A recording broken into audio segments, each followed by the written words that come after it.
What is up, everyone? I hope I am live. I was actually making a private member stream, and then Donnie convinced me not to. So it looks like he might need a link, so excuse me for just a minute. All right. We will see how it goes. I have a new mic, so excuse me if it's not working good. I'm also got a background noise, so you'll have to also excuse that. It was a random stream. Didn't really intend to make it. I just had a chance, so I figured why not. Probably won't be watching live chat because you can see my screen, and we are going to be going over a video that I just watched as I was working out. And so thought I would address a couple things. Why not? Maybe we'll get some people to join, maybe not. I was actually working on a project, and that project got finished, so I'm really excited. And the article is actually, Did God Create Carnivores? I thought it'd be interesting because the topic is kind of open for discussion. I think there's not a lot of topics about it. There's not a lot you can read about. You can't find videos on it. Everything has been considered to be made in creation week, and that was it. Well, where do carnivores fit in? Were they eating plants? If so, what happened? Did they change when the fall happened? Did they just grow these carnivore teeth? Did their systems change? What's going on? So I thought I would answer that in a more theological and scientifically technical way. But then I watched this video. So I figured this would be fun. The video is from Dr. Dan. He goes by Creation Myths, and he absolutely doesn't like anything that comes from Team Standing for Truth for obvious reasons, being an atheist. So that is fine. That's cool. Let's hear what he has to say. Matter of fact, let me check chat, make sure that everyone can hear me good. Yeah, I don't see any complaints, so I'm going to assume that everything is good there. And we will jump right into this. I don't know if you'll be able to hear the speakers play, so what I will do is move the microphone near it, and then I will pause it to give my review. So please let me know if there is a problem with audio. And here we go. So the backstory with what we're doing here is actually a younger creationist. The channel is Paleologos, Peter Paleologos, did a short video on hyoid bone in humans, which is not a bone that I was familiar with prior to last week, but it's a bone that lots of different organisms share. And on that video, someone you may know, someone I've actually hosted on the channel before, way back in the day, named Standing for Truth, he commented on that, and I'm just going to pull up a screenshot of the comment here just to show you. So he actually said, someone said to him in the comments of this video on Paleologos something about, I forget what it doesn't matter. But he responded to this person, Betty, said, pick my top 5 errors or falsehoods and we will debate them live. Let's see you defend your assertions. I'll be waiting. Okay, sure. So I'm not Betty, but I responded anyway because, why not, right? So I said, okay, here's your top 5. Confusing diversity and divergence. He said he's not Betty. Okay, that's good. At least he identifies correctly. This is a good start. Next, he says that Standing for Truth confuses diversity and divergence. I don't know what he's getting at with this. I haven't heard why Donnie would be wrong in confusing the two or extrapolating maybe the wrong conclusion from divergence and diversity. Because as far as we know, as far as I know, we explain the diversity via divergence and breakthrough. I mean, populations diverged from the flood. So because I don't really know what he's getting at, and the fact that he's saying Donnie confuses the two, I'm just not exactly sure what that is. So I would be arguing against a straw man. So we will move on. There's 2 separate things that I said to use conflated in the past. I'm not realizing inbreeding and hypermutating are opposites. He's like, actually, said that's the same. Okay, hypermutating and inbreeding, right? So yeah, they are opposites, but this is in regards to Neanderthal.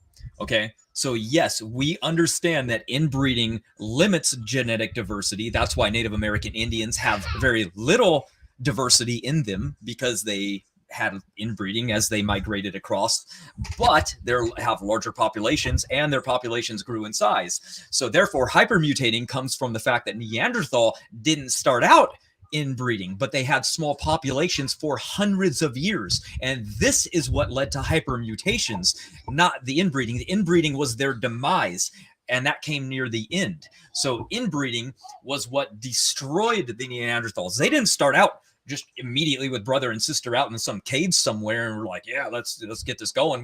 There's no one else around. No, they started in small populations, and as they migrated and went more north, west, then they moved into the colder regions. Their populations dwindled in size, and breeding became more of a problem, and that's what made them eventually go extinct. But at the very beginning, what do we see with these people? Well, they lived for about 1,000 years. So that's a long time to probably have. I guessed around 800 is probably around the amount of time that these small populations lived, just based on what we would see with a group of people that lived in small populations. So the mutation rate can essentially be exactly the same as us today. Recombination, all of it exactly the same. But the reason that they have more diversity is because of these small populations. We're getting a lot of mutations inside of our body, and all of a sudden they're reaching fixation quickly, right? But it's also showing the recessive traits rearing their dominance in there, because they're also hypermutating, right? So we're getting red hair, recessive, blue eyes, recessive, freckles, recessive. We're seeing these take the forefront, and then they're being pushed into inbreeding. So all of these dominant things being removed, and then all of a sudden we find them and they're a genetic mess at the very end of their lives. That was why inbreeding brought them to an end. It's kind of like the woolly mammoth on Wrangel Island, right? They got trapped, isolated. Inbreeding is what killed them, but they were also living for quite a while before that without inbreeding problems, and they had higher amounts of genetic mutations. Because why? Well, smaller populations, but they diverged a little bit better, right? They can migrate around. Also, animals have the ability to speciate. Humans do not. So we have a bit more of a problem. So when we look at Neanderthals and we see more fixation, we assume, well, look at that. The mutation rate's the same in us and it's the same in them, but they have more fixated mutations, so therefore they must be older. That's the paradigm driving the conclusion, when in reality, what do we know? Well, to get to the top of a small pyramid doesn't take very long. To get to the top of a large pyramid that's actually growing in size takes a lot longer. That's the analogy of the human population that we have. Human population that's small and doesn't grow in population size obviously is going to reach fixation much quicker with new mutations that pour into the system, especially with a fast mutation rate. Long answer, I'm sorry, but next one. That never works. I don't know what's going on. Repeatedly claiming in code show that 80% of the human genome is transcribed. That's just actually not true, but he's claimed it multiple times, claiming that only humans and Neanderthals are. Sorry, I jumped I haven't sped up for talking. I'll slow that down right now. We don't have to play the whole video. I don't have a lot of time anyway.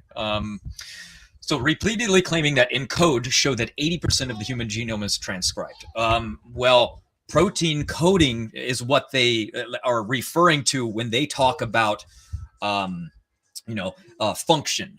So they don't always talk about the other parts that are considered junk DNA, because they don't transcribe for proteins, and because they do a lot of transcription, and because they do a lot of other little tiny small factors. We're saying that it's not junk because they have some type of a function. So ENCODE started out at the very beginning with it does everything.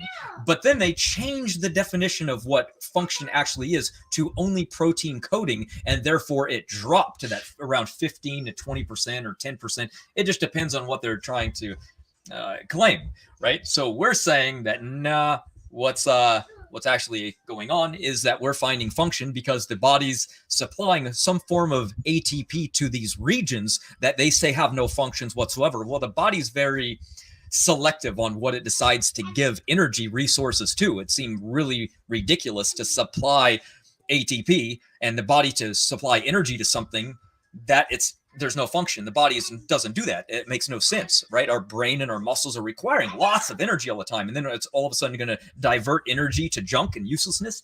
Not so much. So I don't know if Donnie's repeatedly claiming that ENCODE is saying 80% because of the fact that he's stating what they say. Okay, if they are saying that, then okay, that's no problem. Do they change it? Sure. Some people do change it. Is ENCODE themselves changing it? It just depends on who you talk to. Some of the scientists say that it's going to be discovered that it's 100% functional. So, deal with them about it. Complain to them. We didn't do encode. We're not on the study. They're the ones saying it. We're taking what they say and we repeat it. It's okay. No problem.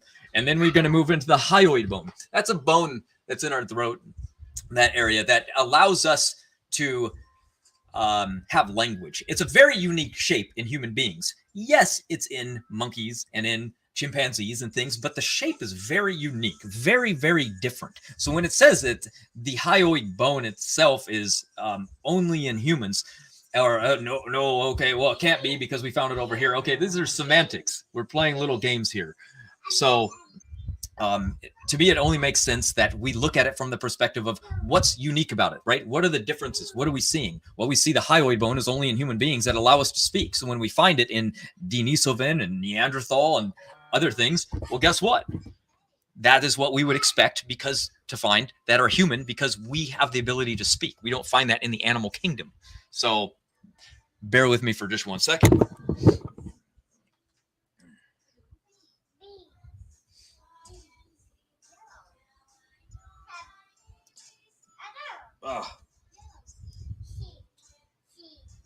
He's all good.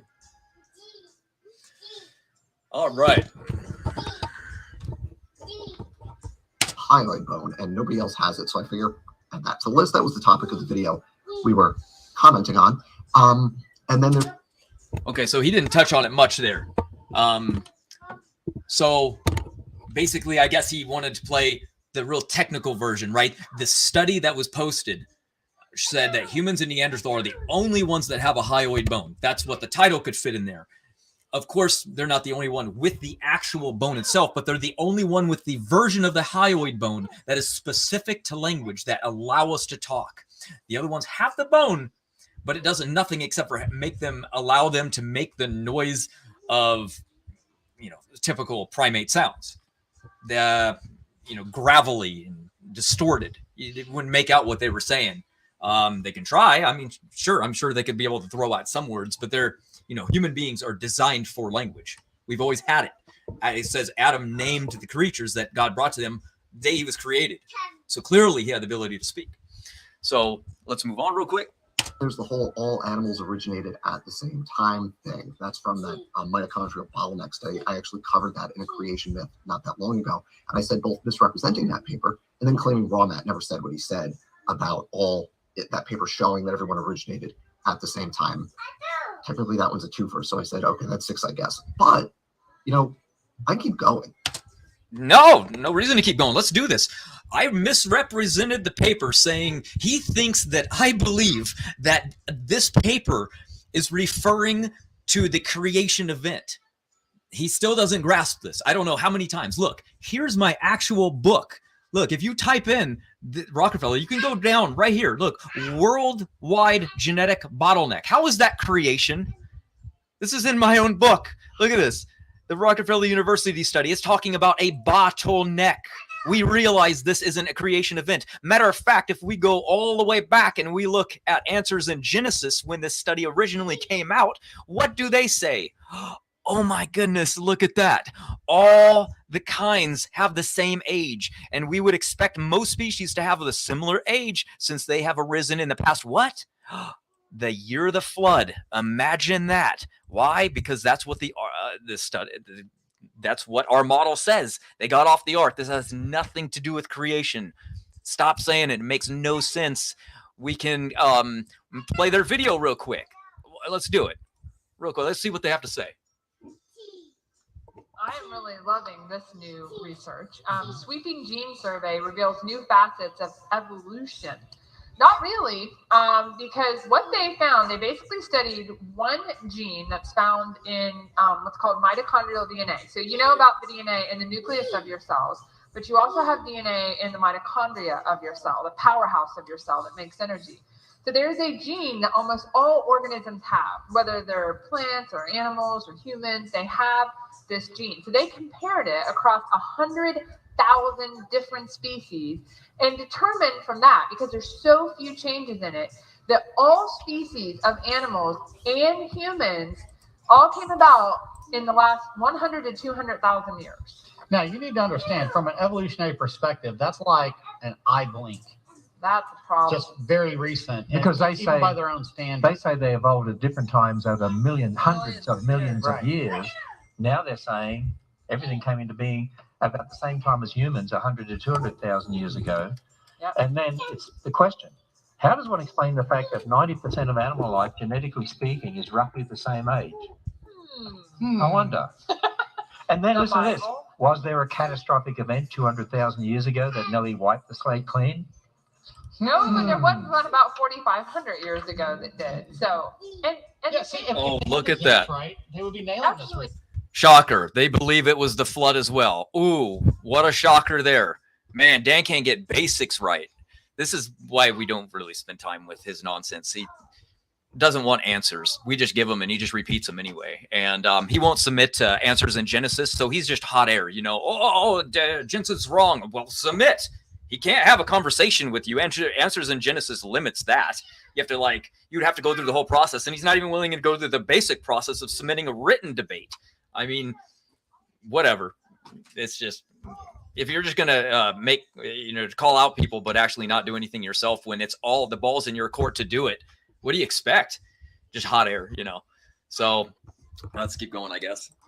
Because standing for truth makes a lot of errors. So let's just do 5 more, right? So I said herbs aren't from retroviruses. That's a thing he's claimed and continues to claim. Lots of new genetic ERVs aren't from retroviruses.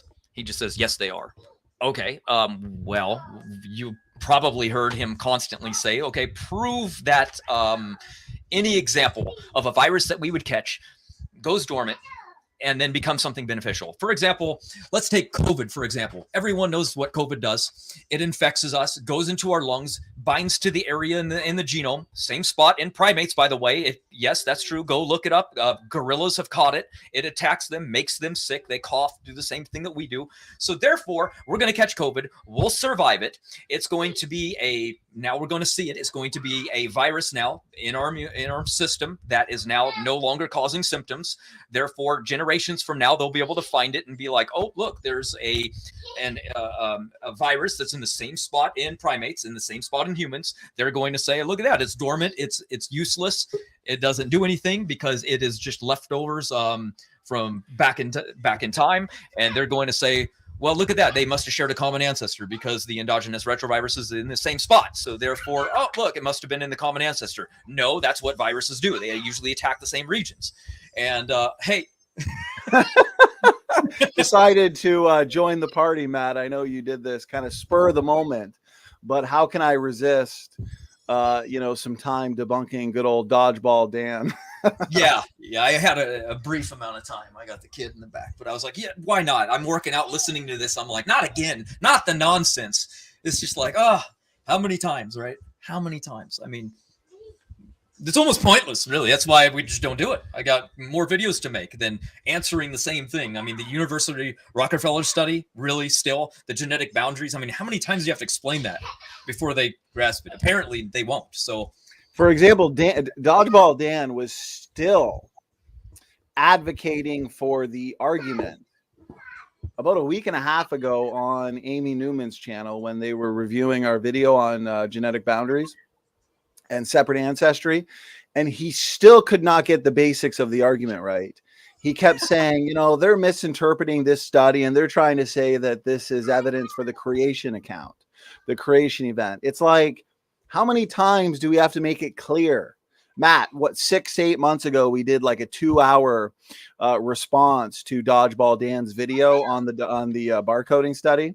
And in this video, he points out like, oh, no, I don't watch their content. I'm not going to watch their 2-hour video. It's like, okay, well, maybe you should if you're going to just continue to misrepresent our arguments. Because here's the thing. If you're building up a straw man and then, beating down the straw man, you're not really addressing our argument. And it just kind of looks silly. It looks kind of foolish.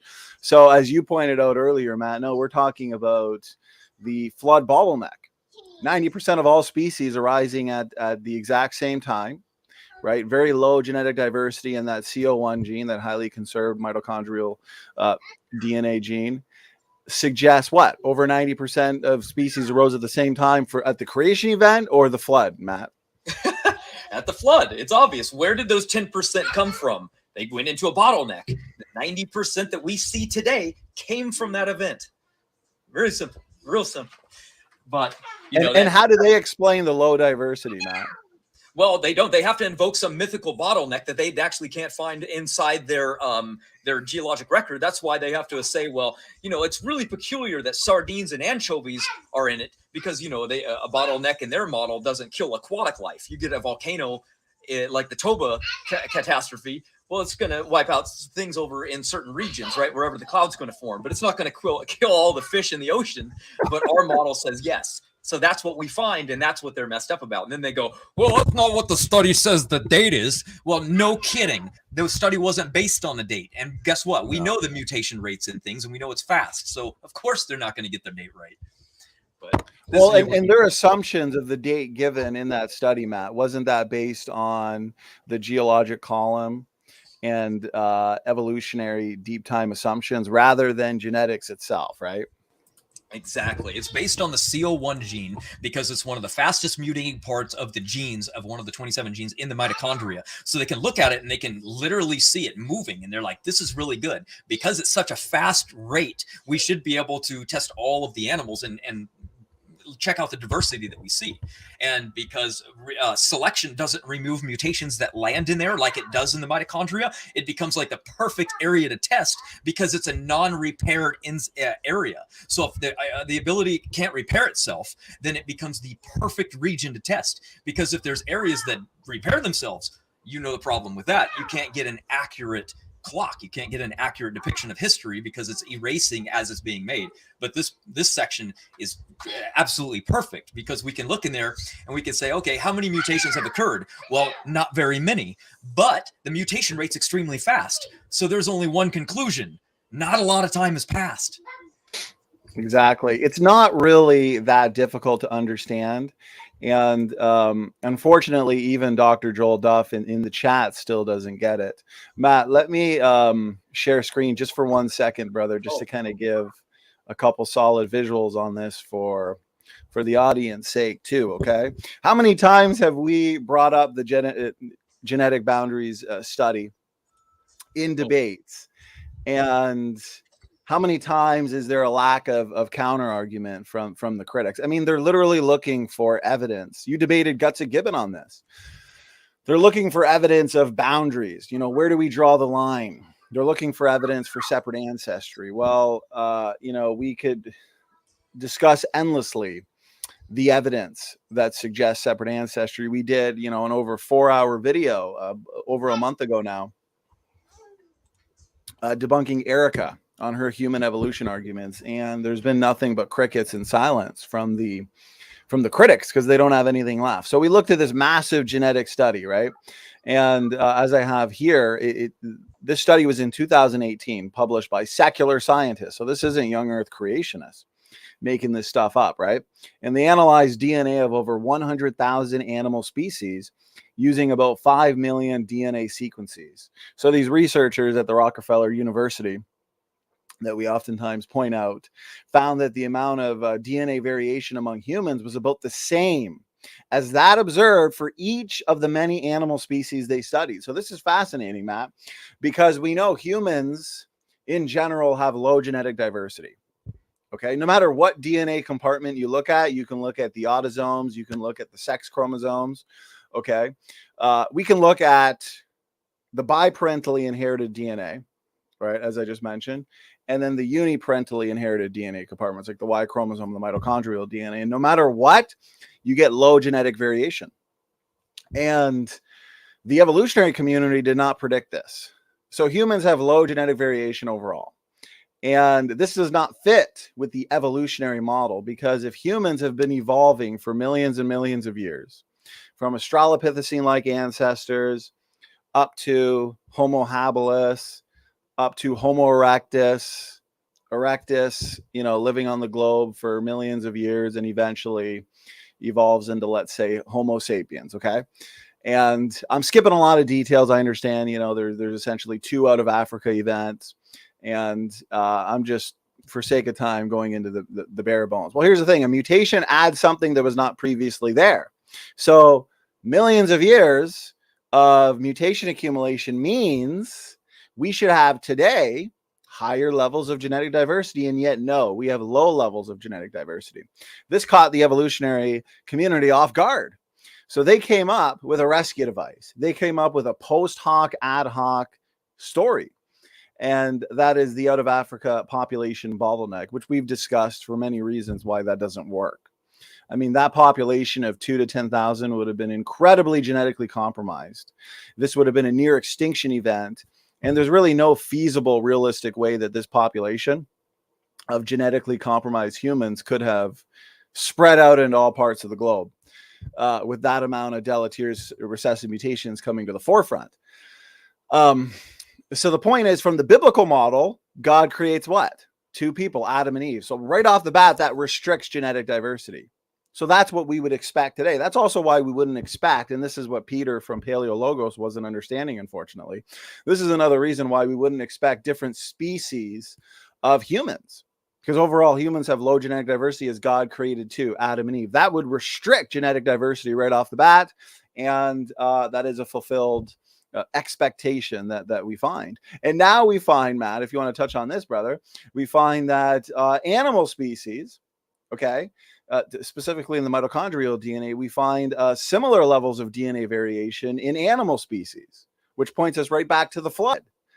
So again, we have what we would expect in humans, and we also have what we would expect in animals. And again, Dodgeball Dan's just completely embarrassing himself. We're not talking about the creation event. We're talking about the flood bottleneck. It wouldn't even make any sense, Matt. Can you touch on this, brother? It wouldn't even make any sense if we were talking about the creation event, because it says 90% of species originated at the same time, not 100%. Can you explain why it's 90% in our model, brother? Yeah, I mean, I don't think maybe a couple, like I've gone through online and I've read what other Christian websites have made, and people that aren't into genetics do say that, oh man, look, this proves, Adam and Eve and all the animals at creation. It's like, what? No, it wouldn't make any sense. It just, I mean, we can't go back past the bottleneck because genetics reset. You only have the genetics of the species that survive in a bottleneck. So if it's reduced, you can only see what come out of it. You can't go back before that because they're all dead. You don't have the genetics. we need something to see. So when we test a dog and we trace it back and we go to a wolf and we trace that wolf back, we go, okay, well, how many mutations are in them? We test all the different species and we go, wow, look at that. The mutation rate might be different in some of the species, but it doesn't matter because you can track those mutations all the way back to a single kind that came out of the bottleneck, and there's no overlap. That's why the study said how peculiar that there's genetic boundaries. That's not what Darwin expected, and you're right, it's not. Exactly. And great way to put it. And before I continue with this slide, did you notice earlier, and I didn't get a chance to watch all of Dodgeball Dan's videos, but essentially he also did one recently with Aaron Ra that I'd like to get to at some point.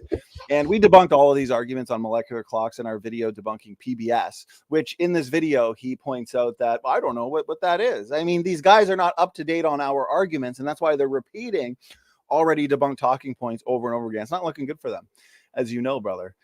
And some of the parts that I did catch were in the beginning with the hyoid bone, and I challenged him. Okay, let's see. I don't want storytelling or imagination.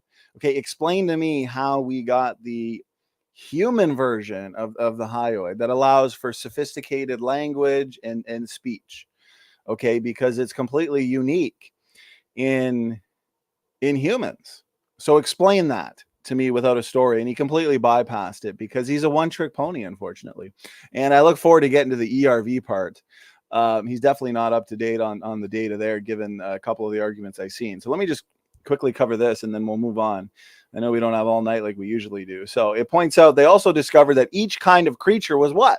Genetically distinct, having clear genetic boundaries. Oh, beautiful. Exactly what we'd expect from our model. Study author David Thaler stated, if individuals are stars, then species are galaxies. They are compact clusters in the vastness of empty sequence space. When the researchers extrapolated this data into time frames of origins, they discovered that about 90%, this is what we always talk about, of all animal life was roughly the same very recent age. Interesting.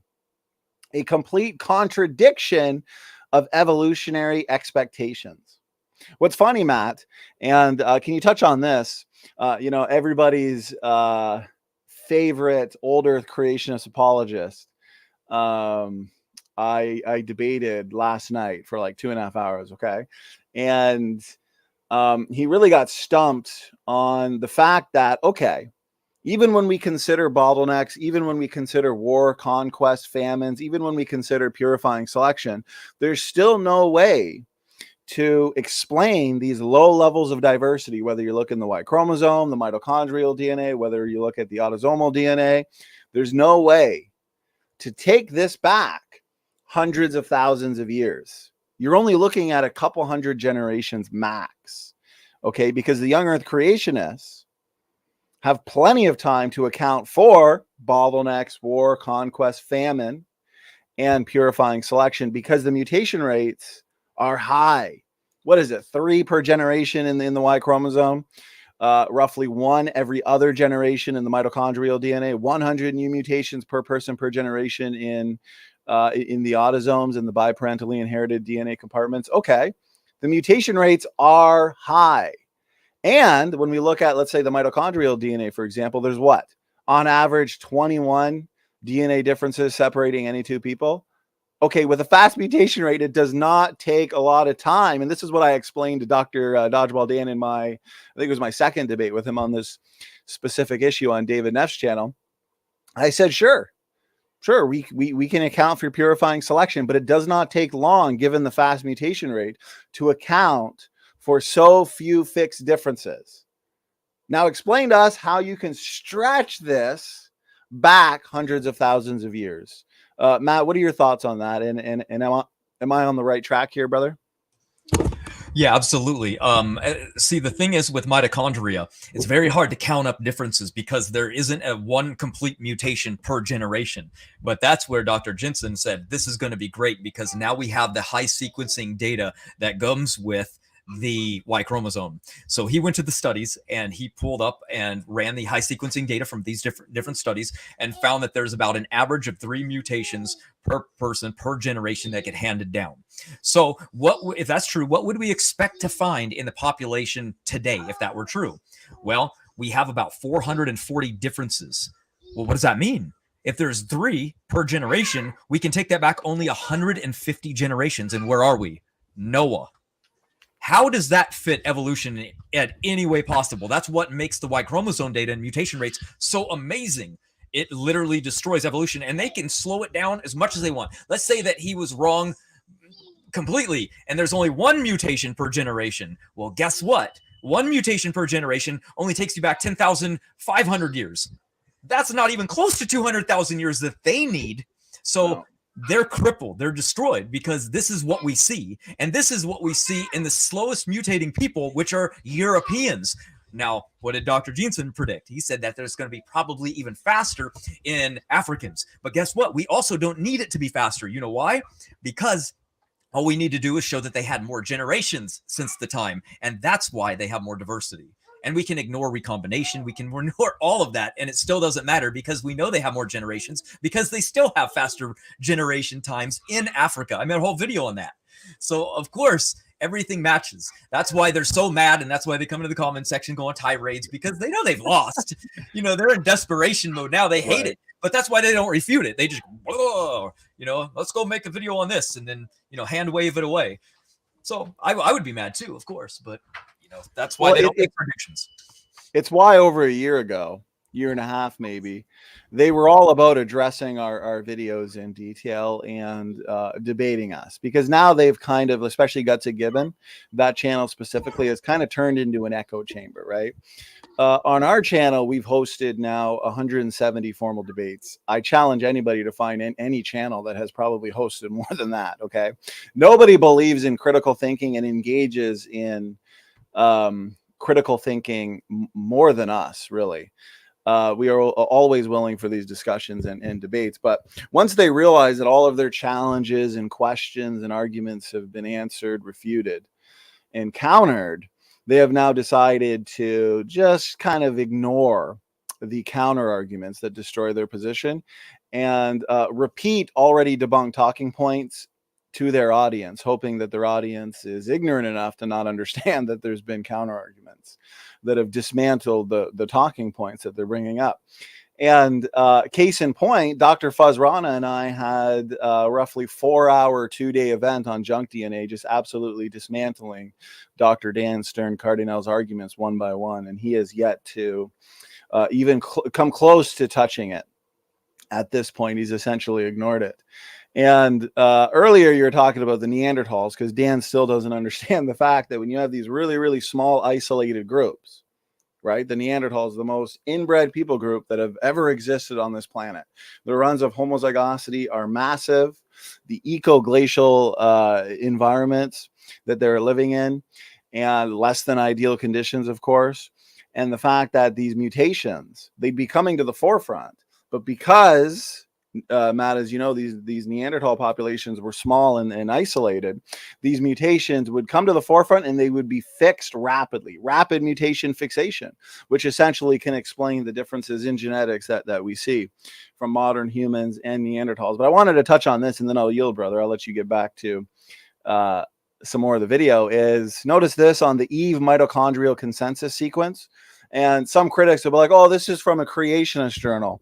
Well, sorry to break it to you, critics, but type in Dr. Robert Carter, Eve mitochondrial DNA consensus sequence. It's also published in a secular journal. So this is well known and well understood. On average, the individuals in our data set differed from the Eve consensus by only 21 nucleotides. 21.6 nucleotides. Here's a phylogenetic tree, unrooted phylogenetic tree. Okay, we're not looking at tens of thousands of generations here. We're not looking at thousands of mutations. We're only looking at a few.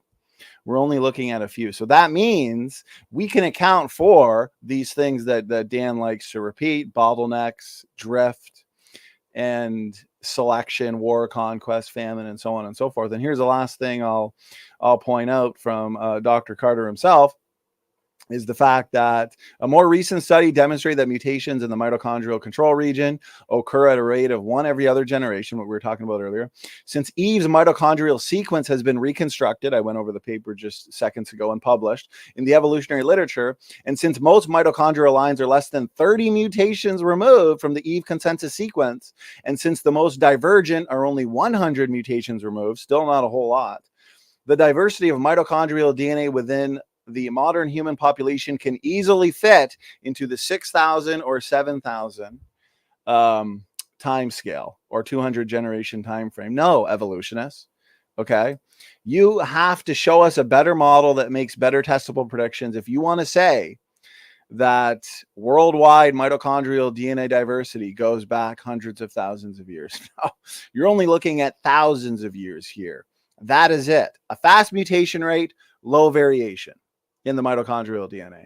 A fast mutation rate, low variation in the Y chromosome. Every single male Y chromosome is nearly identical. That's why we can build these Y chromosomal family trees, and we can see that they all go back to one Y chromosomal ancestor in the not so distant past. That means the only conclusion to be made is that these DNA compartments are young. That's the only way to explain it, unless you want to resort to post hoc, ad hoc rationalization like we see with these evolutionists. I yield. Go ahead, Matt. Oh, well, you want to get back to the video? Let's do it. I don't have a lot of time anyway. Let's Okay. do it, Here we go. Whoops.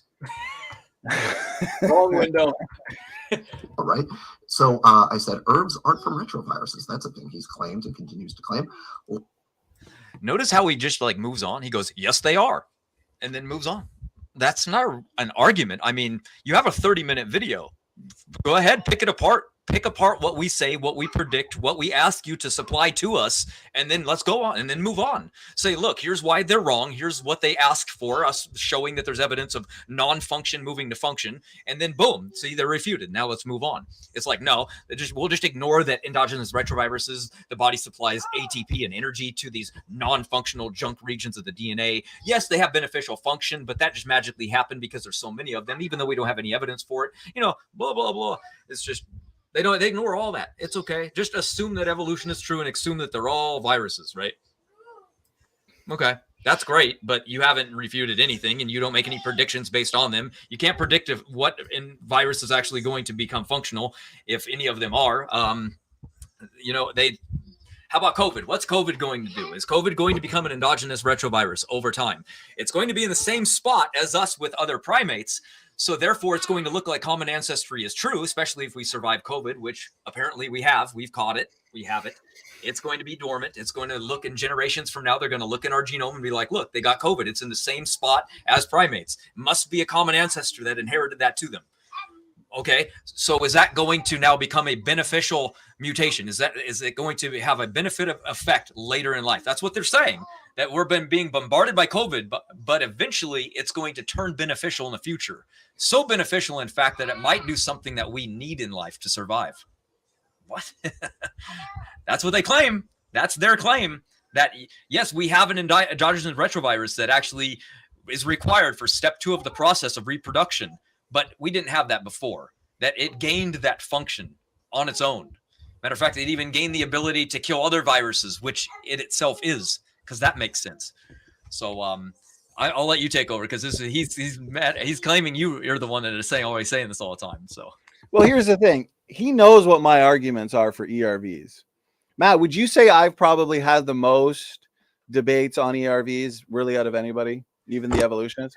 Yeah, if you look up ERVs, if you just Google it, actually, your channel comes up. I mean, we've got like countless videos, countless articles, countless debates on ERVs. So if he leaves a comment that I responded to where he just says, no, they're not. Okay, well, there's not much to work with there, Danny boy. Okay, so what I did was, instead of wasting time in comment sections and comment wars, I said, go have a look, and I'll screen share here to show where everybody can go, because I do have a debate coming up on specifically endogenous retroviruses. Snake was right. So we don't need to get into it in incredible detail here, because I will be in that debate. So Matt, if you screen share, I'll show people where they can find a highly detailed article that I put out on ERVs, which I recommended Dan go see. Okay, right here, where I actually refuted the arguments that Dan used in his discussion with Dr. Charles Jackson. Okay, and as you can see here, we get into everything. We even talk about, or I even get into the elements of ERVs, right? The LTRs, GAG, POL, ENV, the LTRs at the ends as well, and how they are functional DNA elements now, and just functional stretches of DNA. So Dan's argument here, I'm not sure if you got to it, where he tries to point out that these ERVs nest in terms of their characteristics and traits with actual retroviruses today. Because we're looking at endogenous retroviruses, right? They're assuming that these are genomic fossils or relics of past viral infections. And we always point out, Matt, the question is, are these really the ancient remnants of past viral infections millions of years ago?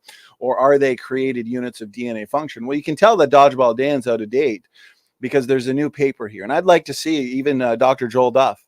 And this is a legit question. Have you read this paper? Because I've just personally noticed that a lot of evolutionists are not up to date on the latest research when it comes to ERVs. So this came in the Journal of Virology, May 24, 2021. Switching sides, how endogenous retroviruses protect us from what?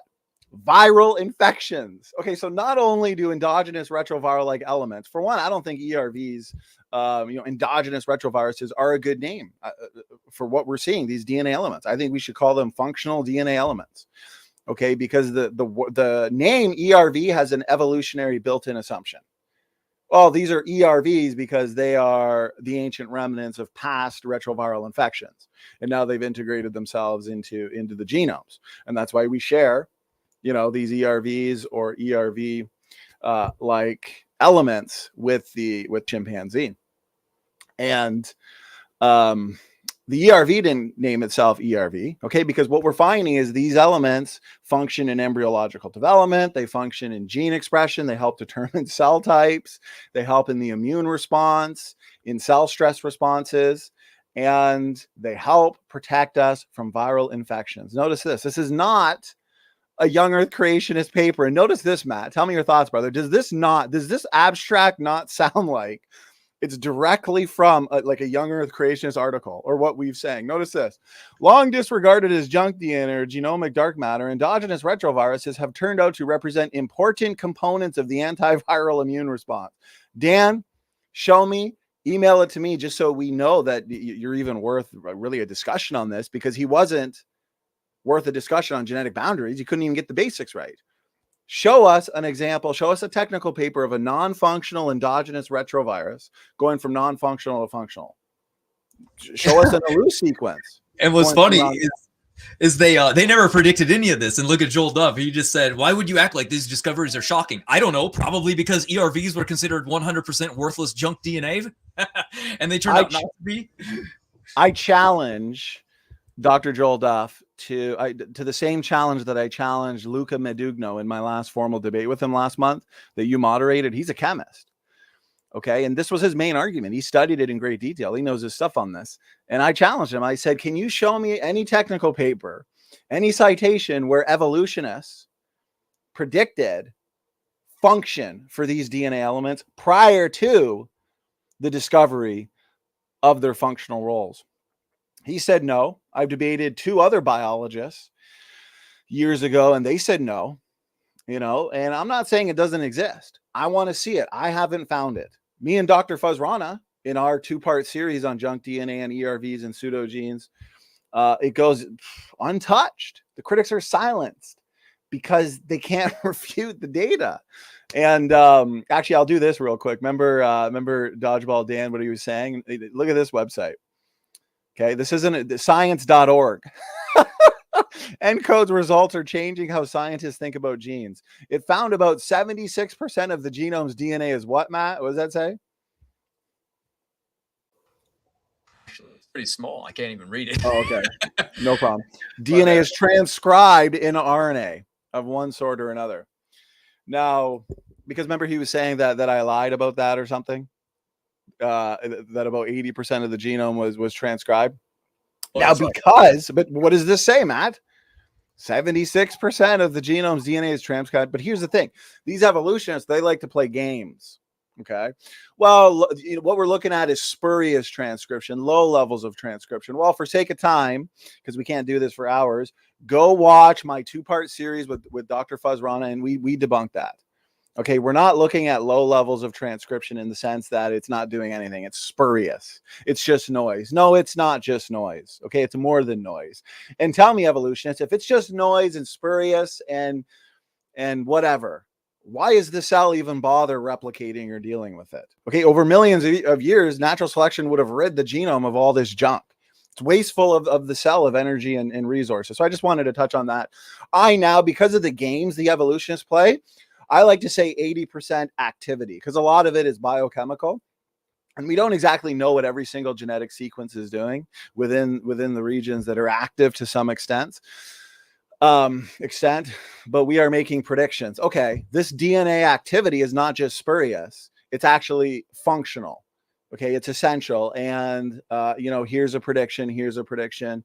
We have a testable model based on created heterozygosity, which the evolutionists are lacking. Severely lacking. So that just looks bad for Dodgeball Dan. So one thing I want to say here, Matt, is with just this abstract, it sounds like it's coming right from an intelligent design source. Long disregarded as junk DNA. It's saying it's not. These remnants of once infectious, this is where you got the built-in assumption. Okay, once infectious. Where do you see that? If a virus integrates itself into the genome, it's likely to disrupt genetic information and genetic functionality, not make it better. If a blindfolded painter were to just apply random brushstrokes to his painting, as I said, while he's blindfolded, he's going to mess up the painting. He's not going to make it better, okay? Not only regulate cellular immune activation, but may even directly target invading viral pathogens. We summarize mechanisms by which retroviral fossils protect us from viral infections. One focus will be on recent advances in the role of ERVs as regulators of antiviral gene expression. Okay, I highly recommend everybody reads through this. I have. There's also a good lay article that goes into it. And the point is, where they look to, like Dan, he looked to the gag element of the ERV, the pol, the LTRs, and the ENVs. But notice this, if you read that carefully, 90% of ERV sequences don't even resemble full or true endogenous retroviruses because they lack standard ERV genes and simply represent long terminal repeats. So we have a bunch of these LTRs, okay, that match up with the chimpanzee, which can serve as binding sites for initiating or enhancing gene expression. Oh, wait a minute. Even the LTRs are there for a purpose. And these elements where they say, well, the ERVs nest with retroviruses today, real retroviruses today. Well, why is that? Well, guess what, evolutionists? Breaking news, and not a big surprise, one of their essential functions is acting as antiviral protectors. So, of course, they're going to share traits with the viruses that they are protecting us from. It's basic. Okay, it doesn't prove that these are the ancient remnants of past viral infections. No, it just shows that these traits are necessary. These similarities to retroviruses today are necessary because they actually fight off viral infections. Notice this, Matt. This strongly suggests that not only can ERVs have function, but that some 90% of ERVs don't even resemble actual endogenous retroviruses and may not deserve to be called ERVs. And Dan pointed this out to Charles Jackson. And Dr. Charles Jackson, I love him, but he doesn't hold to this specific model, which is the stronger model when it comes to ERVs. Notice this. They are simply functional stretches of DNA in our genome used to regulate gene expression. Used to regulate gene expression. Of course, they're going to have similarities to retroviruses or viruses today because one of their many functional roles is to fight off viral infections. Does that make sense, Matt? Well, it doesn't matter if it makes sense to me. It makes sense if these critics actually understand what you're saying, so they stop repeating the same argument. Right. That's the key. I don't think that's going to happen, but we can only hope. I don't think so because we've just heard the same arguments over and over. That's why they really don't like that we moved from the mitochondria mutation rates, because that was where they could play a lot of semantics and say, well, we don't really know the mutation rate, or selection could have an effect there, right? But now that we deal with other regions, the Y chromosome, specifically the CO1 gene in the mitochondria, selection doesn't play a major factor in those areas. The mutation rates observable to the point where you can count it easily. Now they just tapped out on those. They don't even touch on those subjects. They hate them, actually. Kind of funny, honestly. But yeah, we'll just move on unless you wanted to talk more, just because I'm running out of time. No, you know what? To leave no stone unturned, I want to read this last little paragraph, then I'm gonna leave the rest to you, Matt, because I do want to just hammer this point in, because I'm actually it's ad nauseum at this point, isn't it, Matt? With these ERV arguments, they use it every debate. Okay, so I just want to just read this one little part here, okay, from this article, and I won't share screen. I'll just go into instead of me going on a long monologue on this, I think this iterates it perfectly. Okay, notice this. Perhaps DNA sequences that are often called ERVs often did not originate as viral insertions, but were intelligently designed as vital parts of our genome, which play important immunoresponse roles to viral infections. The evolutionists will say, wow, you're saying perhaps. Well, here's the thing. The most parsimonious explanation for endogenous retroviruses, or these retroviral-like elements, is the fact that they are created units of DNA function because of all these functional roles that we've discovered for them, including acting as antiviral protectors, okay? Under this view, the reason these, listen up, critics, the reason these ERV-like sequences resemble, okay, this is the answer to their main argument. Why do they resemble, to one degree or another, viral DNA? Is because these similarities, notice, this is what I was explaining earlier, I didn't make this up, are required for their functional role to mimic or interact with real viral DNA during an immunoresponse. Matt, if one of their jobs, these DNA elements, are to act in the immune system and fight off viral infections, don't you think, since their functional role is to mimic or interact with real viral DNA, wouldn't it make sense that they're going to have some similarities to that real viral DNA, Matt? Yeah, look at what a vaccine does. It mimics. It's a zombie of a virus itself, right? It's the shell of a virus that binds to regions so that when an actual deadly virus comes in, it can't bind there. So it is a virus, right? Essentially, it's just a zombie version of one. That's how vaccines work. So only makes sense. You're on mute. I was going to move on. So I'll just say this to Dr. Joel Duff. He said, nope, not true, SFT. Do you really know why a cell would not transcribe portions of sequence spuriously? He's referring to the spurious transcription. And I would recommend, and I highly respect Dr. Fazrana, especially on this issue. He's done a ton of study. We address just that. It's a nearly 4-hour 2-part series on junk DNA. We did it for the critics and non-critics, and we addressed just that. And Dr. Rana gave a fantastic hour-long presentation on ENCODE and the anti-ENCODE critics, the people that are anti-ENCODE. So for sake of time, since we're running out of time here, I'm going to end it at that. And I'll put those links, though, in the comment section. So go ahead, Matt. Let's have you finish the video, brother. Okay. All right, here we go. Lots of new genetic disorders are appearing in humans, like each year. Like we're just mutating a lot and getting lots of new genetic disorders. It's not true. We're actually just getting better at finding the rare ones. That's what's happening. Okay, well, look at this. We can type in, are we better at finding them, or are there actual new diseases? We see it right here that since 1980, the new human pathogen have been discovered on average of a rate of 3 per year. Brand new ones, by the way. This isn't finding them. These are new per year since 1980. So doesn't sound like a lot. Multiply. Do the math. 3 times what? 8, 90, 2000, 10, 20. So 42 years. 3 times 42. Sounds like a lot of diseases, don't you think? Just hopping up. I mean, okay. So no, yes, I guess we'll just move on then. Created heterozygosity can explain allelic diversity in humans. It can. I've done that. That was it. No, it can't. Next. Yeah, don't refute. Not much to even go by.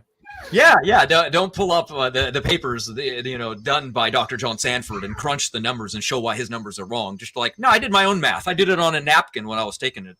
Never mind. African populations do recombination at a faster rate than all other populations. The truth is that they have more hotspots, but the net rate has not been demonstrated to be higher. The net rate is the same. Okay, so more recombination hot spots, would that add to more genetic diversity is the question. Not is it going to speed up the rate? Is it going to allow more diversity to be in the genome from the look? Regardless of the faster rate. Regardless. That's the question. There you go, Dan. Unless you want to say something, go ahead. No, here's the thing. More hotspots in a group of people that has more genetic diversity than another group. What's a valid conclusion of that, Matt?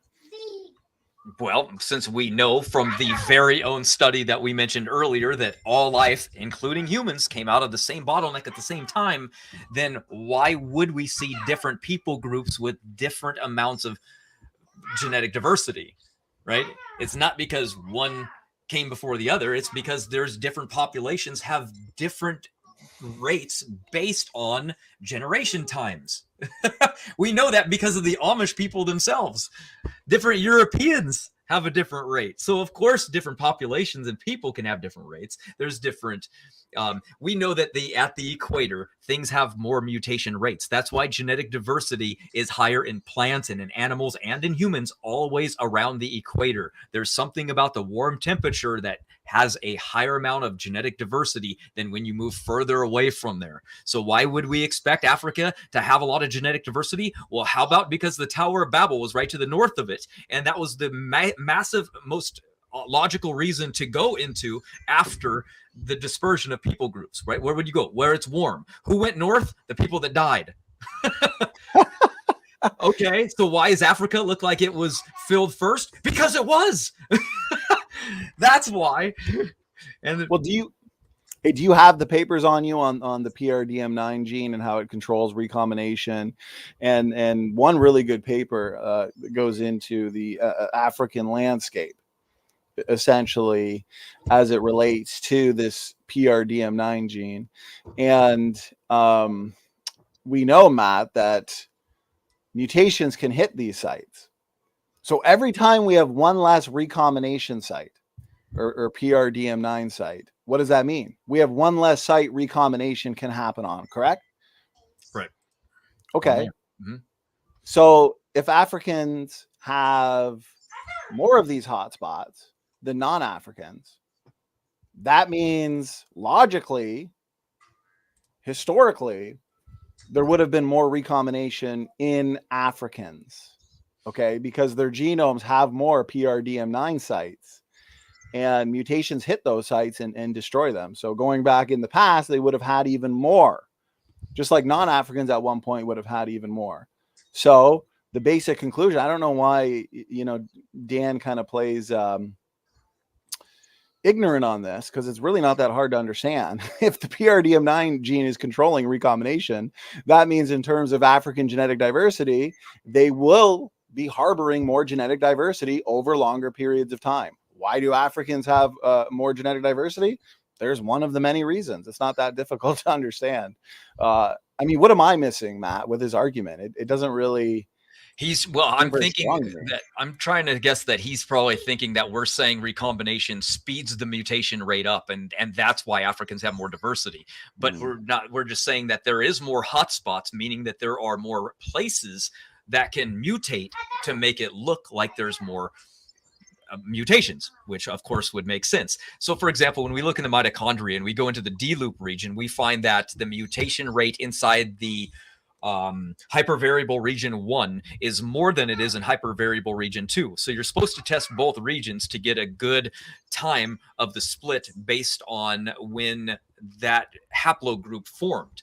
So when we're looking inside the genome of just that region, you go, well, I can't look at just that one area because it's going to be different than another area. So what happens when you look at all of the different spots? Well, you're going to get more diversity. So you're supposed to look at the entire genome to see what's going on, like how much diversity really is there going on.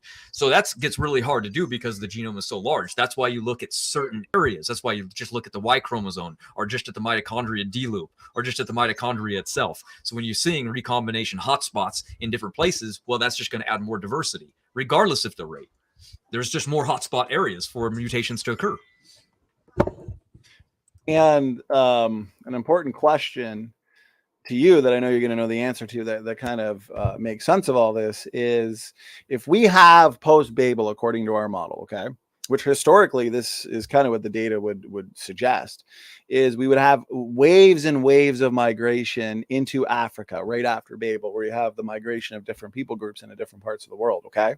Well, if you have one of, let's say, these first waves that end up being the founder population of Africa, okay, originally, and they have more working PRDM9 sites, well, over time, you're going to have the harboring of more genetic diversity. Isn't that right?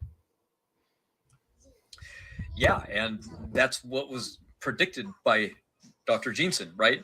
And that's what makes the model unique. Before we get all the evidence in, let's make testable predictions on these things. And so that's what I find funny, is that they're criticizing something that is clearly making predictions when they don't make these predictions. They make no predictions on mutations, and evolution theory is based on mutations. And they can't make predictions because they know their mutation rate that we see doesn't match what they need it to. So therefore, they just don't make mutation predictions at all, which is hilarious because that's what the foundation of the model, genetic diversity. So who better explains genetic diversity? Ironically, evolution has failed making those predictions. It's the young earth creationists that better explain the diversity we see in the world today. Pretty fun.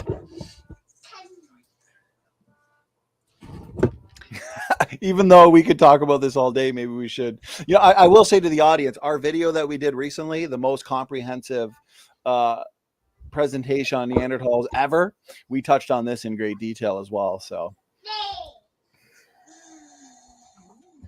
Okay, let's move on real quick. We only got one more question left, it looks like. And then also, they keep claiming they have a solution to the heat problem, and they don't. So I think that was fun.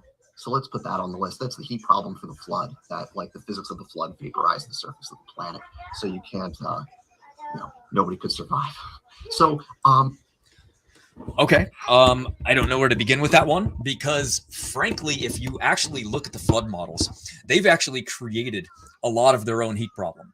And what I mean by that is it's a perception thing. So let's start out with catastrophic, hydroplate theory, because it's Walt Brown, okay?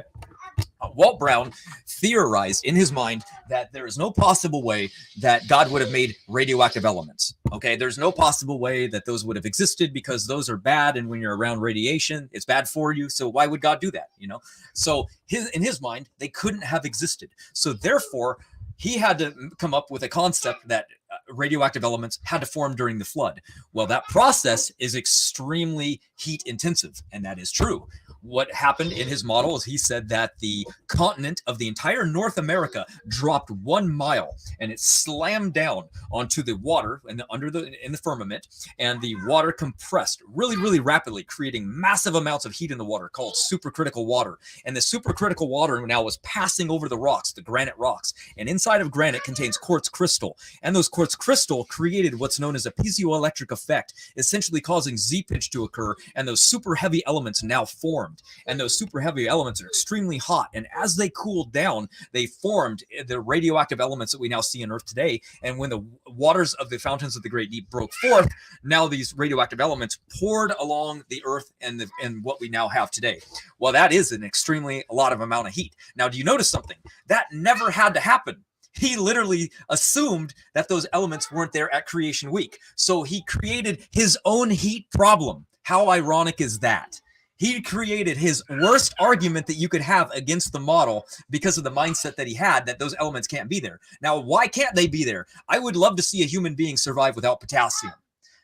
Every cell needs. A matter of fact, when you go buy fertilizer, it won't even exist without potassium. NPK on the cover of those. Your plants can survive without a ton of minerals, but they can't survive without potassium. So why in the world did he think there was no potassium in the world when cells require it and plants need it and life needs it? Of course it was there. So he created a problem that didn't even exist. It didn't even have to exist. And catastrophic plate tectonics is easily explained when you get rid of the convection problem. So for example, they generate the heat because of the massive amounts of a friction that was dropping down. And so they solved it they created their own heat problem, saying, well, radioactive elements must have been sped up. So that was causing massive amounts of heat, because now all of a sudden you have accelerated nuclear decay. Well, accelerated nuclear decay generates massive amounts of heat. So they created their heat problem by saying that, they ignored one thing that would have actually gotten rid of the problem, which would have allowed the continents to move like an iceberg over water. But because they wanted to accelerate nuclear decay, so they made sense of radiometric dating, they also created a heat problem. So neither one of them needed to have what they have, simply because their own idea of what God is like and what he wanted to create and what we see today is what in their own mind what they created. So the founders of the model invented the model based on their perception of what God did, rather than just go, well, what if he didn't do that? Would I still have that heat problem? No, I wouldn't. So maybe I probably shouldn't add that to my model. Okay, that's fine, but that's probably what they should have done now in retrospect, right? I mean, you go back in time and you look at the only problems. What's their only argument against the flood now? Well, we have the genetic boundaries. We have the genetic bottleneck worldwide. We have the genetic evidence is there for us. So we have the genetic evidence, but now we're looking around and going, well, they're refuting the argument now with the heat problem, right? They're not looking into the geological problem. They're not looking at the genetic problem. No, they just go right to the heat problem, a problem that shouldn't even exist, in my opinion. Great response. And it's funny because they say we have a heat problem, even though we have hours and hours and hours and hours and hours worth of material and content on that, which now going on 3 weeks, me, George, and Professor McQueen did a very thorough presentation on the heat problem as well. And based on everything you said as well, there's been answers. They don't like the answers because they're willingly ignorant. But here's the thing. They're the ones that have a genetics problem. And as we saw earlier, Dr. Dan has a hyoid bone problem because he knew that all he had was a story. That's why he didn't even try to explain how the hyoid version in humans that allows for a sophisticated language came about, because he knows he can't provide it. But the genetics problem that they have is many. But the one that we keep challenging them on is the Y chromosomal dissimilarity between chimpanzees and humans. And Erica's one response after like 6 months, she finally gave a response. Go watch my first debate with her. She didn't have an answer. She admitted to it, and that's fine. You know, we can't have an answer to everything, but it is a huge problem for their model and for ape to man evolution. And this one major argument that Erica now puts forth of sperm competition within chimpanzees, making the chimpanzee the odd man out. That's it. She just gave a story, a hypothesis that hasn't even been tested. There's no math. There's no numbers. Okay, none of that's been provided. I want to see how this is possible. Show me, since the split, show me the massive changes that need to occur to explain that dissimilarity. Because at this point, her answer is what? Pseudoscientific. So, you know, they say we have a heat problem. They have a genetics problem, and that hasn't been solved. That's detrimental to them. Yield, brother. Keep going. Yeah, no, I find it funny because we got to remember the vast majority of the world believes in evolution, which means we have most great minds in the scientific community all trying to prove evolution is true. That's what they're doing. And look how easily it is for us to refute what they're saying. I mean, imagine if even 50% of them were young Earth creationists. Evolution would be a thing of the past. It would just be dead in the water. But unfortunately, we're the minority now, so we have to provide the evidence, and we have to refute the common consensus, and that's okay. But you know, we're getting the attack just like Darwin was in his day. So now we're climbing our way out. So we're on our way to doing that. And I just wanted to play this video. They're back now, so I gotta go. Well, let me do this before you end, Matt. Let me do this before you end, because we can handle another 2 minutes of background noise. No worries about it. I'm going to issue a challenge right now, because they clearly can't even get the basics of our arguments to even begin providing a counter. I mean, they're going to have to go back to square one on the genetic boundaries argument. Isn't that right, Matt? Because every single so-called refutation they've provided, they've assumed something that we aren't even holding to or putting forth, that the genetics boundary study is supporting evidence for the creation event. No, we're talking about the flood bottleneck. So go back to square one, go back to the drawing board and try again, because you failed. Here's the challenge. Show me, okay, come up with any amount of rescue devices and utilize any amount of storytelling that you want. Okay, Gutsy Gibbon, Dr. Dan. Here's my challenge. Okay, take your sperm competition argument, use gene conversion, more rounds of gene conversion apparently in the Y chromosome, whatever. Looked at a faster mutation rate in the Y chromosome to explain the Remember, when you consider overall architecture, gene content, and size differences, you're looking at a Y chromosome that's really only about, when you consider the size differences, 35% the same between chimpanzees and humans. Okay. Sperm competition seems to be the main argument that Gutsy Gibbon has put forth. Here's my challenge. Okay. Here's my challenge. Show me. Okay. I want you to apply a mathematical model that demonstrates how a sequence can change this rapidly. Okay. And this includes wholesale rearrangements of significant elements and aspects of the Y chromosome, and show me the evolution of entire gene families. Okay. Show me this. Don't just give me a story. Show me a model. Show me the math, as Gutsy Gibbon likes to say when it comes to the heat problem. And remember, all of this has to occur in a very short amount of time in the world of deep time evolution, of course, right? Since the split.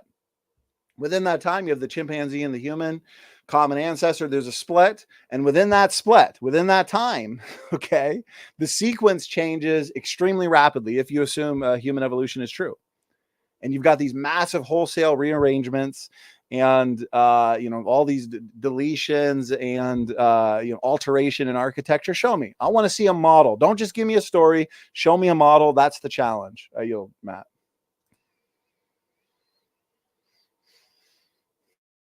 Sorry, I was muted and on the wrong page. But I pulled up the Answers in Genesis website themselves. That goes back, I believe, to 2018. And they talk literally about the study with the genetic boundaries and all of that. And guess what? They also say, like I said earlier, this is talking about the global flood. It was, look right here, it was never talking about creation. So Dan saying that we said that when I showed in my book earlier, no, we've never said that. Other people might have, but Answers in Genesis and us, we've never made that claim. So that doesn't make any sense. Matter of fact, I watched Joel Duff's video on genetic entropy, and look, I even made an entire document on every single point he brought up. I just pasted it in the audit community for him and everyone else to read. Yeah, we got to do a video on that soon, right, Joel? See, here's the thing. Why not? We haven't really rushed to the Joel Duff one because remember we did a 3 or 4 hour response to Joel Duff on rapid or hyperevolution. Yeah. We never really got like any kind of sophisticated rebuttal. So Joel, we are letting you know out there, we leave no stone unturned here on Standing for Truth. So we do have a full rebuttal to your genetic entropy video, but we haven't really rushed to it because we already know, I mean, for what? We're not going to get any real sophisticated response, right, Matt? Well, he doesn't come into the comment section, but to be like angry and mad, you know what I mean? He's, no, what's going on? And then I watched the video and I go, oh, he doesn't really know about genetic entropy either. So no wonder he doesn't like it, because you gotta like know what's going on. Well, Matt, here's my book published a while ago, Independent Origins Handbook, but also the Refuting the Critics book, Special Creation. And yeah. I would love to see where in any of our books, when we get into ancestry and genetics, I would like to see where we've not made the claim that the genetics boundaries data in these DNA barcoding studies points us to the flood bottleneck. I mean, I don't know where these critics like Dan have ever gotten that. I mean, I thought we made it pretty clear, but I guess not, eh, Matt? Yeah, that's what I said. I said when I was talking to Erica, she had no idea what I was saying. So I went back to the drawing board to start using analogies. And then they get mad that I use analogies. So then I went back to the drawing board and said, okay, maybe I can use a mutation concept to bring it home. And then that didn't work. I said, okay, I'm out of ideas again. So back to the drawing board. So then I used visuals, because visuals are a really good way to do something. People can like literally go, okay, if I can see a picture of maybe a mutation, like explain how going backwards in time takes us to a bottleneck or a common ancestor. What do we know? Can it go back to a common ancestor, which the tree of life shows, or does it go back to a bottleneck where a single thing like a human being came out of it, and a chimpanzee comes out of it, and a gorilla comes out of it? And yes, that's what we see. We don't see any divergence of anything that evolution needs to prove that is true, because we can never do that because of the bottlenecks. So any of those hypothetical convergences going into the past we'll never find. So they can never prove it. We can only prove genetic lineages that come right out of a bottleneck that are independent lines of origin, which is the title of one of your books, Independent Origins. That's what we see in genetics. We don't see that convergence going into the past. So if you can't prove it, then just admit it's just a story. That's fine. That's okay. We know it's just a story. That's all good, but you got to have evidence for it if you're going to say that it happened, and they just don't. They can assume it does, but what do paternity tests tell us? You go back in past, we're all related. Nothing else, not another species, nothing. You can do that same test with other animals and get the exact same conclusion. They can tell you it happened in the past differently, but it doesn't matter. They have to invoke those things because it destroys their theory otherwise. That's why the conclusion of the very study itself said, I fought against it as hard as I could. That's why they said this was so confusing. We never predicted it. Well, of course you didn't predict it, because evolution made a different prediction entirely different. And then we found the opposite, what young Earth creation would predict. It's no big deal. I will give Dr. Joel Duff credit on his last comment. He said, I can't get the dodgeball award if I answer everyone's questions. So you know what? That's completely understandable. And I do appreciate that. Laughter is the best medicine. So you know what? Although Dr. Duff and us would disagree on the nature of evolution and ancestry and deep time, from my understanding, Joel is a professing Christian, and so if he's believed on the Lord Jesus Christ and has trusted Christ and relied on Him for salvation, he is a brother in Christ. So I would never want to do anything to offend Joel personally. It is his positions and his arguments that we disagree with. So if there's ever an attack, it's always an attack on the arguments and not the person. Isn't that right, Matt? Yeah, exactly. I mean, we're not over here talking trash about the individual. We just attack arguments. You know what I mean? I mean, we could be real mean. We were before we were Christians. But well, we can be a little bit mean now. I think we've accepted the fact that we are a little bit more aggressive in terms of young Earth creationist apologists out there. Yeah, for sure. But you know what? That's our style, and it's worked. And we had a mission and a goal when we first started this that we were going to counter the critics, and we were going to bring the heat. And a lot of the critics, they can't handle the heat. We were not going to come at them with puppy dog apologetics. Because I think that's kind of why the evolutionary community was essentially running YouTube before we came on the scene. I mean, very few young Earth creationists were debating, and there weren't really any videos out for the most part countering these guys.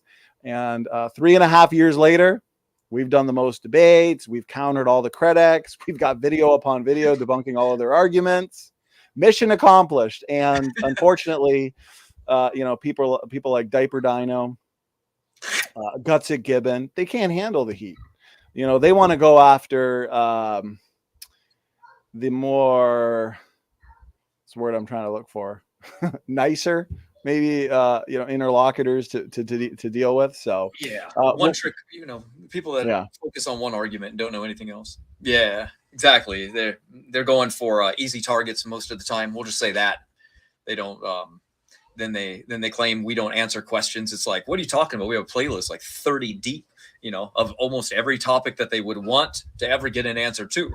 So to say we don't answer, come on, just say we don't like your answers. We think your answers are wrong. Don't say we don't answer. We'll answer anything we can. I mean, come on, it's ridiculous. We don't answer. Amen. Well said, brother. Well, looks like we're going to wrap it up here. I know your family's back, and I think we got through at least the questions. Maybe at some point we'll finish some of the responses that he gives in another video. But man, an hour and a half flies by, doesn't it? Yeah, it does, man. That was quick. Yeah, I was just randomly going to do a member live stream. You talked me into this. Yeah, I was like, you know what? Just do this public. This is too much fun and too entertaining to only do it for the members. So I guess maybe the next one we'll do just the members, which means if you're not a member yet, sign on up. We got some fun for you. There you go. Thanks. All right, we'll put this on your channel later. Sounds good. We'll premiere it later. Yeah. This was, and guys, this was more impromptu. So normally, Matt, as you know, we'll take a video and we'll be like, okay, this is the next video we are going to counter. And we'll spend a week. We are kind of perfectionists, aren't we? So we'll watch the video a few times, get slides for you, have it more structured. This was kind of just an impromptu. Like, we saw the video pop up, we watched a little bit of it, put it up here.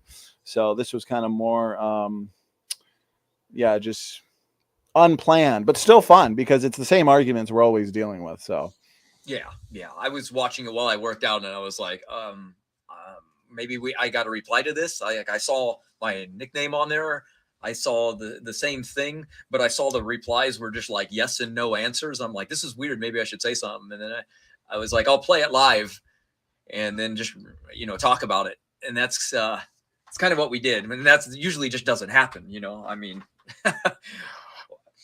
it's just doing things live is fun, but it also kind of, our audience isn't ready for it. We don't give them any heads up. I'm not ready for it. But hey, that's the way it goes sometimes. We're busy. So Anyway, I hope everybody liked it, and we'll see you guys. We've got some more videos to release. I've got like 5 more, and there's nothing really coming up for this next week on Standing for Truth channel. So keep your eyes open for that, because we've got a lot of content ready to go.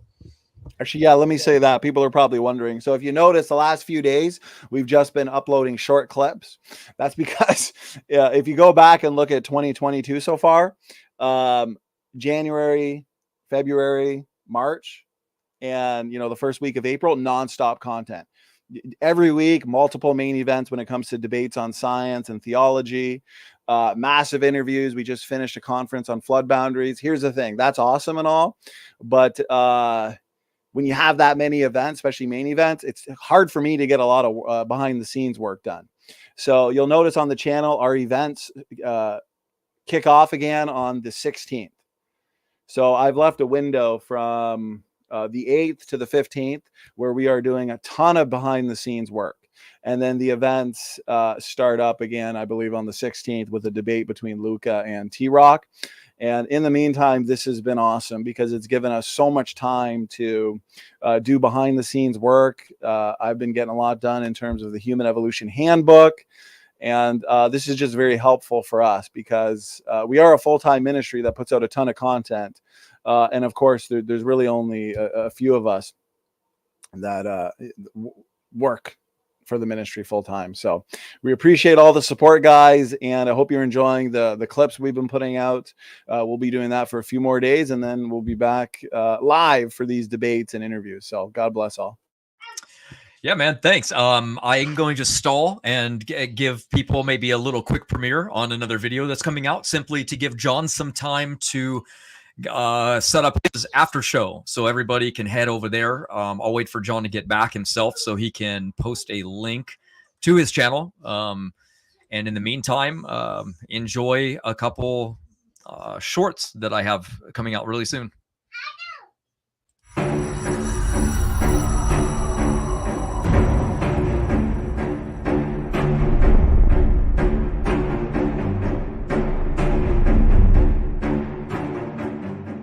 Now, the typical internet atheist question that I see online all the time. How did penguins get from the Middle East to the Arctic? Well, that's easy. They swam there. Remember, the ocean levels were much higher and the Ark had just come to rest, so the water was still nearby. And it's only 8,000 miles away, and that's if we're going by modern-day Turkey as being the most popular area where people believe the Ark came to rest. I don't believe that's necessarily true. I think it's the Himalayas, but that's just me personally. But if you think that's a long way for a penguin, it's not. We see penguins making this journey today easily. Hell, one penguin even swims 5,000 miles every year just to go visit someone in Brazil. Check this out. This is a story about Jingjing, the South American Magellanic penguin that swims 5,000 miles each year to be reunited with the man who saved his life. The penguin was saved by João Pereira de Souza, a 70-year-old part-time fisherman who lives in an island village just outside Rio de Janeiro, Brazil. João found the tiny penguin at his local beach lying on rocks. It was covered in oil, could barely move, and was close to death. He cleaned the oil off the penguin's feathers and fed him a daily diet of fish to build his strength. He named the penguin Jingjing. After a week, João took the penguin in a boat to a nearby island and released the animal. Later that day, João heard squawking in his backyard, and much to his surprise, he saw the penguin had returned and was calling out for him.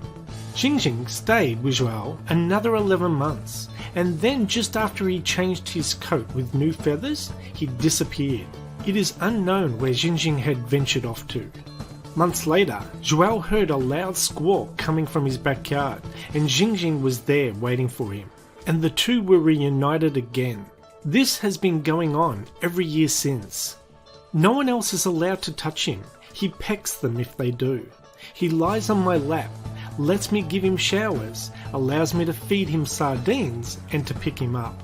Everyone said he wouldn't return, but he has been coming back to visit me every year. He arrives in June and leaves to go home in February, and every year he becomes more affectionate as he appears even happier to see me. It's thought Jingjing believes the fisherman is also a penguin. When he sees him, he wags his tail like a dog and honks with delight. Penguins are usually very loyal to their partner, and to Xingjing, Mr. Zhao is now like family to him. All right, everyone. It looks like John has his after show link up and ready to go. So click on that and head over to his channel. And I will see you guys next time. Hope you enjoyed.